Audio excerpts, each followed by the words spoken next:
Hello there guys, welcome to one of my live videos, and on this video this morning I am going to be giving you an update on some more transfer news. So this is your transfer daily, keeping you up to date of what players are linked with Manchester United.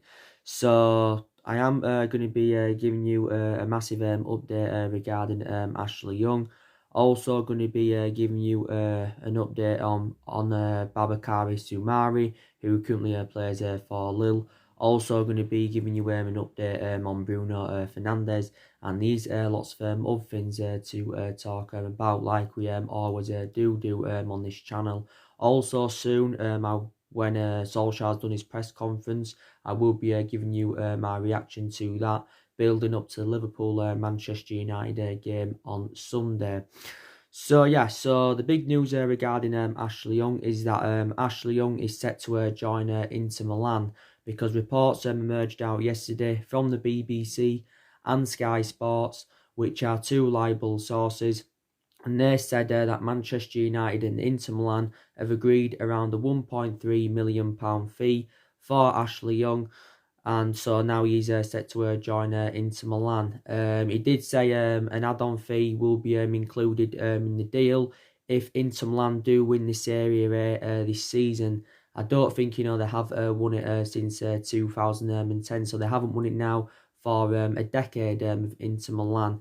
He did say he's set to fly to Italy today, is Ashley Young, to obviously have his medical, and I think he's set to sign around an 18-month contract. Obviously, he isn't going to sign a long-term contract reflecting on his age, because Young is 34 years of age and he's nearly 35.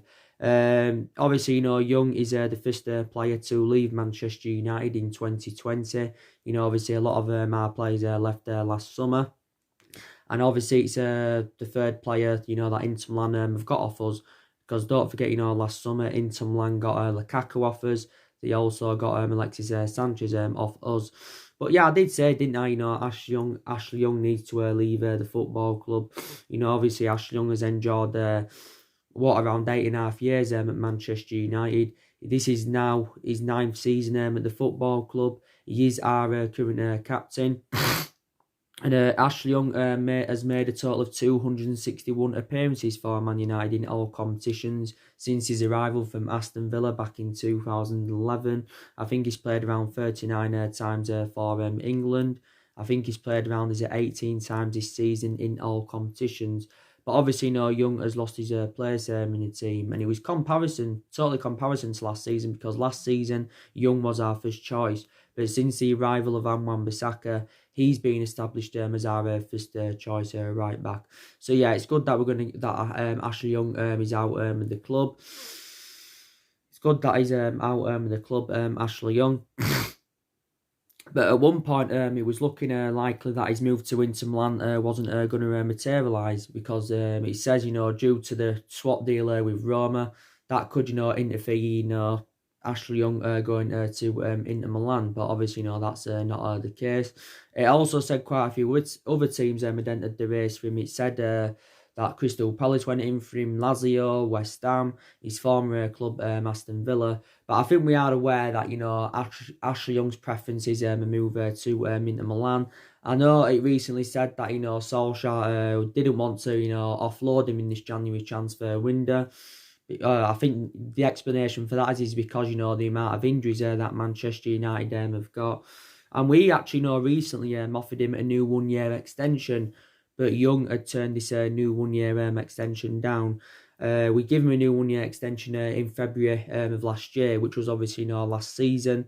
His contract, by the way, was due to expire at the end of the season. I thought it was more likely it was going to go at the end of the season rather than in this January transfer window. So yeah, that's the news regarding Ashley Young. He's now going to Inter Milan. So once he's flown to Italy sometime today and he's had his medical, obviously then he's officially an Inter Milan player. So that's very, very good news. The news regarding Babakari Soumare, who currently plays for Lille, I updated you about him yesterday. According to Sky Sports, they said that Man United and Chelsea are leading the race for Babakari Soumare, maybe on my video yesterday I did pronounce his name slightly wrong, because his name can, be harder to pronounce. He's 20 years of age. He's currently a midfielder for Lille. He's a box-to-box midfielder, and he seems to have operated in that box-to-box role well this season. And he's got very, very good attributes of what I've heard. His passing accuracy is good.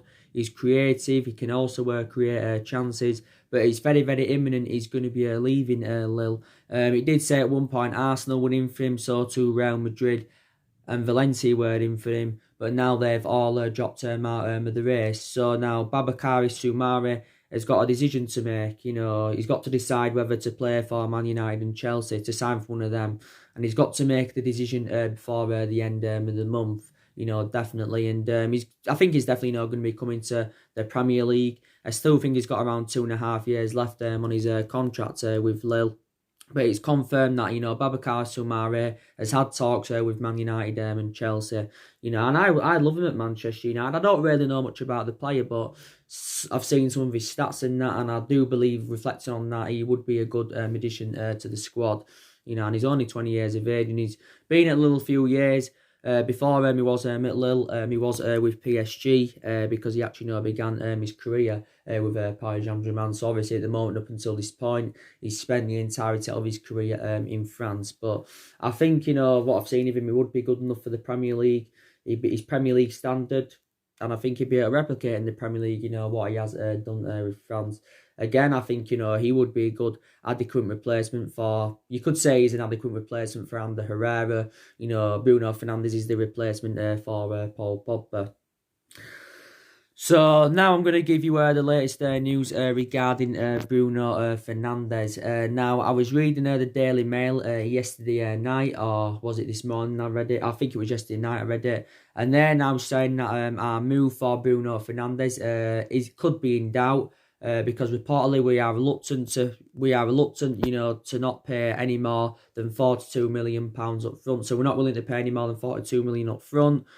Sporting Lisbon, I think, are demanding around £50 million pounds up front. I still think, we're going to get the deal over the line. I think Bruno Fernandes to Man United now is looking very, very imminent. I think, he should be signing for the club sometime this weekend. Bruno Fernandes has actually asked Sporting Lisbon if he can miss their game tonight against Benfica. But I think, Sporting Lisbon want him to play against Benfica tonight. That obviously, is going to be his farewell appearance by the looks of things. But Sporting Lisbon have confirmed he will be playing tonight. He did say, if Bruno Fernandes was to make his debut against Liverpool, we'd have to sign him today by 12. But obviously, we know now that's not going to happen. But there has been reports emerging out saying that he could be in the stands for the Liverpool game on Sunday. But he did say reports were stemming from Portugal, and the vast majority of the stories regarding Bruno Fernandes has been coming from Portugal. And they said Man United should sign him over the course of the weekend. But yeah, so Bruno Fernandes, he's set to cost us in the excess of around 60 to 65 million. It says, we'd have to pay around 50 odd million pounds up front. And then obviously we'd have to pay around, 9, 10 or maybe even 15 million pounds in add-ons. So add-ons, I think, are definitely included in the deal. It confirmed yesterday that Man United have agreed personal terms with Bruno Fernandes. We've agreed the personal terms. He's agreed a contract worth around 130 grand a week. I think he's set to... I think the contract is a 5-year contract, so I think he's under contract with the football club until 2025, is Bruno Fernandes. So obviously now it is a 5-year deal. As you all know, George Mendes has been working on getting Bruno Fernandes' transfer to Man United completed, because George Mendes, was in the director's box at Old Trafford, spectating the Man United Wolves game the other night. He was also in London a couple of days ago, so that had fueled more speculation up. And obviously, it confirmed last Friday that, the Sporting Lisbon president, Federico Varandas, also Bruno Fernandes' agent, had obviously arrived at London, met up with our, officials and that. And, talks have been going on, I think, since then. But, negotiations that I do believe now are at an advanced stage. So yeah, Bruno Fernandes, should be our first signing in this January transfer window, and he should be our fourth signing overall under the Ole Gunnar Solskjaer, maybe, definitely. So I do believe, it's still going to happen. But like I said, the personal terms have been agreed. But, at the moment, the fee seems to be the stumbling block because, Man United and Sporting Lisbon have not yet come to an agreement on a fee. But Bruno Fernandes made it clear he does want to leave Sporting Lisbon, definitely. But, he's now our number one priority target. We was relentlessly, linked with Bruno Fernandes last summer. We was actually not in for him for the entirety of last season, but obviously we didn't get a deal over the line for him. I said the main explanation why we didn't get him last summer is because we didn't put an official bid in for him. We didn't step up our interest. Plus, we was not willing to meet Sporting Lisbon's valuation. Tottenham were in for him last summer. City were in for him. Liverpool were in for him. At one point, he was closing in on a move to Man City. And then towards the back end of the summer transfer window last summer, Bruno Fernandes' preference was a move to Tottenham. But now his preference is comparison because now his preference is a move to Manchester United. But he's a very, very good player. And I do believe he would be a great addition to the squad because Bruno Fernandes can score goals. He can create chances. He can provide goals from midfield. He can provide assists. And a very, very good player. And I'm excited. I'm excited about the prospect of him, playing alongside the likes of Paul Pogba and McTominay in our midfield.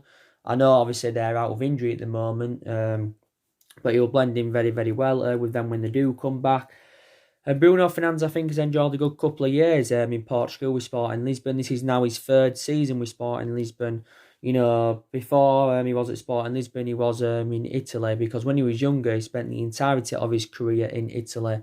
Back in November of last year, don't forget, Bruno Fernandes extended his contract with Sporting Lisbon until 2023, and I do believe he got that contract, reflecting on his good run performances. But only 25 years of age, predominantly an attacking midfielder. So, yeah, definitely more news will update, regarding Bruno Fernandes.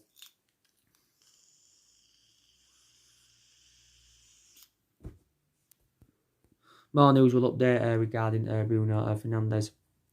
So, yeah, so that's the latest news on that. I was also reading some reports regarding Paul Pogba, and he did, according to reports now, it's saying that Juventus are leading the race for Paul Pogba. Despite the fact that, Real Madrid were relentlessly, linked to him last summer, and his actual preference was a move to Real Madrid last summer. It's now Juventus who are emerged as the favourites because now Real Madrid are reportedly in for Donny van de Beek from Ajax. He did say not too long ago that Man United were in for him and he could be one of our summer transfer targets. It does allegedly say that Real Madrid have agreed around a £47 million fee with Ajax for Donny van de Beek, but it's confirmed that Real Madrid, if they had to get him, they will be signing him in the summer, not in this January transfer window. So if they get him, maybe then they won't be too bothered them about getting Paul Pogba in. But, my perception on this is I think, Paul Pogba's career is over at Manchester United. And, since he rejoined the club from Juventus back in 2016, I think analysing the vast majority of his Man United tenure up until this point, he's enjoyed them really a difficult time as Pogba. The club paid £89 million for him. He is obviously our most expensive signing. He's also on 290 grand a week at the club, so in that aspect, he's one of the highest paid players. And, he's just been so inconsistent. And, some Man United fans would be determined to keep him. Some Man United fans are saying, we should get rid of him. But I think Paul Pogba will leave in the summer. He will not leave in this January transfer window because Solskjaer came out not too long ago and said he's convinced that Paul Pogba will not be sold in this January transfer window. But it's likely he will leave in the summer. But my perception again, Paul Pogba is disrespecting the club. I also have got the same perception on his agent, Mini Raiola. He's also disrespecting the football club. And not too long ago, Mini Raiola had come out and criticised the club. Pogba's still got around, 14 or 15 months left on his current contract. We do have an option to extend his contract by a further year. And Pogba's missed the vast majority of our games this season anyway. due to injury. Paul Pogba's out at the moment with an ankle injury. Like I said, I don't think he's expected back until like late January or earlier February. I don't know. I think that's what it did say. But Solskjaer not too long ago revealed that Paul Pogba's a new injury. This is a new injury that Pogba's got. So what it means is that this injury is totally comparison to his previous injury he had.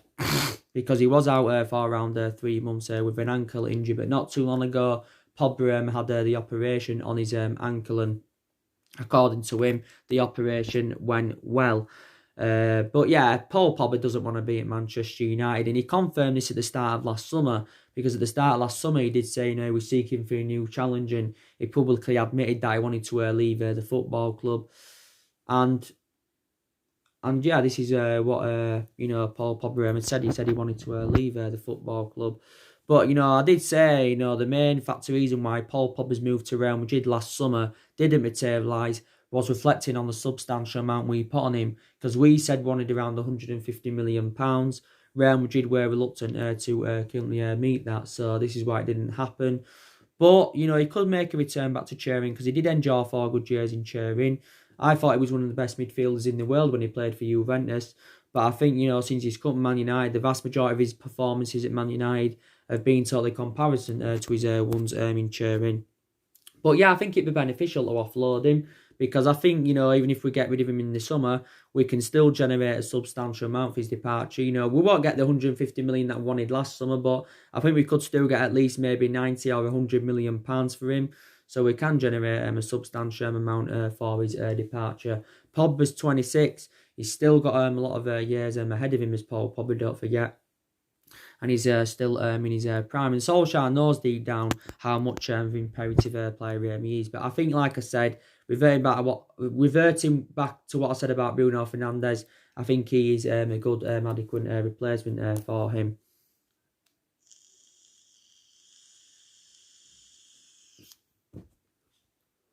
So that's the latest on all the transfer news.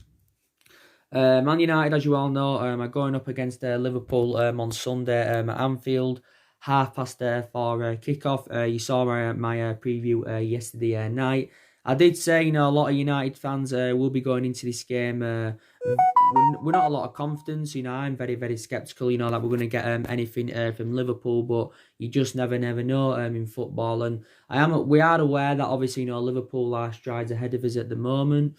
The strides ahead of us at the moment, and it's going to take us several years, to emulate to like Liverpool's or Man City's level. But Man United and Liverpool is the biggest game in English football, because they are the two most successful clubs in England historically, without a shadow of a doubt in that. But I can just see, Liverpool winning this game, because obviously, Anfield is a fortress. Liverpool have nearly gone now 3 years without losing at Anfield. So I think their last defeat at Anfield was to Crystal Palace. Was it back in April 2017? So I don't see us getting anything from them. And we haven't won at Anfield since 2016. So I think we haven't beaten Liverpool at Anfield in the last 4 games or something like that. But it was a goal from Wayne Rooney back in 2016, the last time we beat Liverpool at Anfield. Liverpool are sitting 14 points in front of Man City. They're 16 points in front of Leicester. Plus, they've got a game in hand because they played a game less than everybody else due to, obviously, that World Cup. But Liverpool have won 20 games out of 21. They're unbeaten in 38 Premier League games. And there's now a lot of people starting to believe, saying that, they could go undefeated this season. So basically, they could replicate what Arsenal did back in 2004. Because don't forget, back in 2004, Arsenal went undefeated all season. But actually, we were the team to end, their 49 or 50 match unbeaten run. But Arsenal are the only team in the Premier League era to obviously, go undefeated in a whole season. So maybe, Liverpool could replicate this. And Liverpool are unbeaten, of course, in 51 Premier League games at Anfield. They are sitting around 27 points in front of us. So I can't see us getting anything out of this game. But, we're the only team to take many points from Liverpool this season, don't forget. because obviously, in the reverse fixture at Old Trafford, it was 1-1. Adam Lallana scored late on for Liverpool to, rescue a point for Liverpool. But I thought in the game at Old Trafford, we played really, really well against them. Obviously, we reverted to 3 at the back in the game at Old Trafford. And, in that particular game, that formation seemed to have suited our standards. But I think in terms of the formation, the formation will be totally comparison what Solskjaer goes with in this game to the one at Old Trafford. I think he'll go with the 4-2-3-1 formation in this game because Solskjaer's been going with that formation on a regular basis this season. Yes, he hasn't that. But it'll be, like I said, it'll be interesting to see how Solskjaer approaches this game. Liverpool are on course to win their first ever Premier League title. They haven't won it. They've never won it, and they haven't won it all in all for 30 years. So, Liverpool's 30 years drought is coming to an end. But, like I said, Jurgen Klopp's record against Man United as a manager isn't too good. He's faced Man United 10 times as a manager. He's won 2. He's lost 2, and there's been 6 draws. So in recent years, there has been quite a lot of draws between the sides.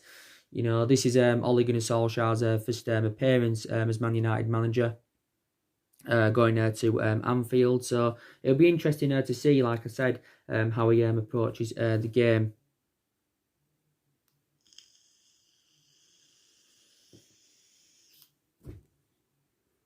Obviously, in this fixture last season at Anfield, Liverpool did win by 3 goals to 1. And obviously, reflecting on that, that had ended Jose Mourinho's 2.5-year tenure at Manchester United. Reflecting on that 3-1 win to Liverpool. But like I said, I'm really, really looking forward to the game. Obviously, from our perspective, we've got to win this game to keep our top 4 ambitions alive, because a lot of United fans are disregarding that top 4, but I still think we're definitely in that top 4 because we're only 5 points behind top 4. And I did say top 4 is one of our priorities. I think the Europa League is a priority for us because that's another route to Champions League football. Plus, it's a chance of getting silverware on the board. And you can say now the FA Cup is a priority for us, because I'd love us to, win the FA Cup or at least enjoy a good cup run like we did last season. But, I think, for Ole Gunnar Solskjaer to be given another season at Manchester United, because this is his first full season at the moment, I think, by the end of the season, we've obviously got to get the top 4, or at least we've got to get some silverware on the board. And if this doesn't materialise, then I think Solskjaer will be sacked as Manchester United manager. Definitely, he will be sacked. But we will see what happens. He won't be sacked as yet, because like I said, our board and Ed Woodward are determined to back him in this January transfer window. We're also determined to back him in the summer. But I'm very sceptical that Solskjaer will see out his 3-year contract at the football club, unless, we can see a lot of improvements in that. But some people believe he needs time, to transform Manchester United, because not every manager, settles in straight away.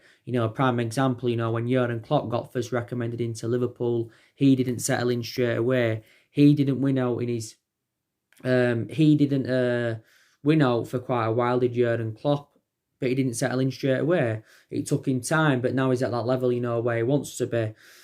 And now he's an absolutely fantastic manager. And, Jurgen Klopp now has won, 3 major honours with Liverpool. He's won the FIFA Club World Cup with them. That was the most recent trophy he won.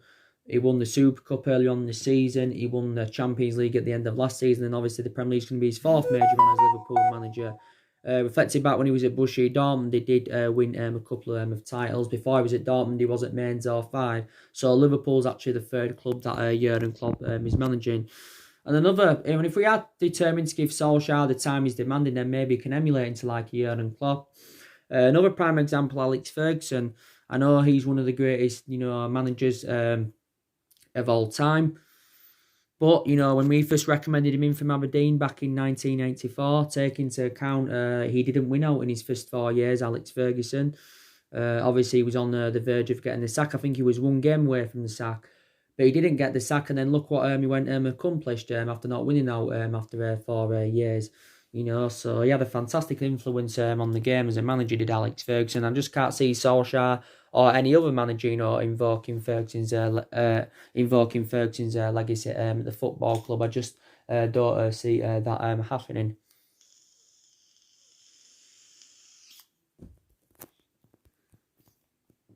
I've already given you some of the a bit of team news building up to the game. Obviously, we'll know more when Solskjaer does his press conference. I give you the news regarding Marcus Rashford, and it's not good news. Obviously, Rashford has reportedly told Solskjaer he's fit to play against Liverpool. So hopefully Rashford's injury is not too severe. He has got a back injury as Marcus Rashford. He came off in the game against Wolves the other night with his back injury. I think he was involved in a challenge with Matt Doherty, and he came off after just being on for 15 minutes, did Marcus Rashford. And like I said, we want Rashford to play on Sunday because Rashford is an imperative player. He's been our best player this season, one of our best players, and he's been in absolutely scintillating form.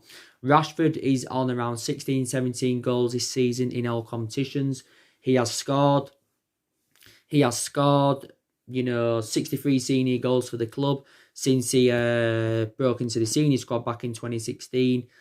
And Rashford is now on around 201 appearances for Manchester United. He scored twice on his 200th appearance for the club in our last league game against Norwich.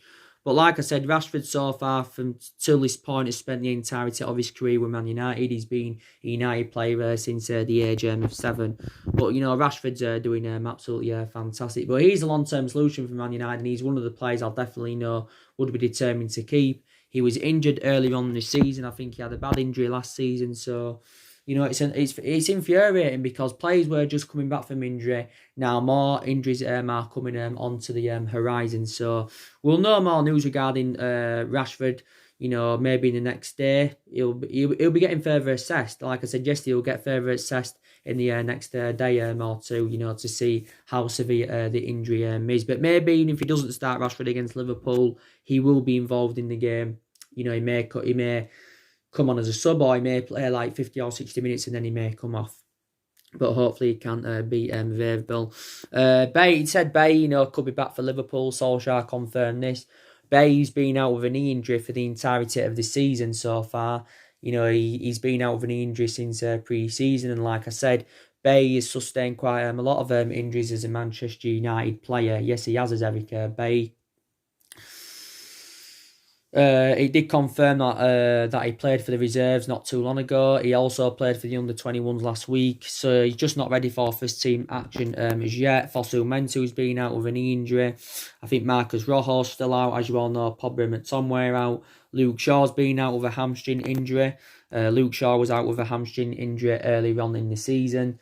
There's a lot of United fans now saying we should get rid of him because you can say now he's initially lost his place in the team since Brandon Williams has come onto the horizon, because we now see Brandon Williams as our first choice left back. And I think he's done really, really well as Brandon Williams. Luke Shaw sustained quite a lot of injuries as a Man United player.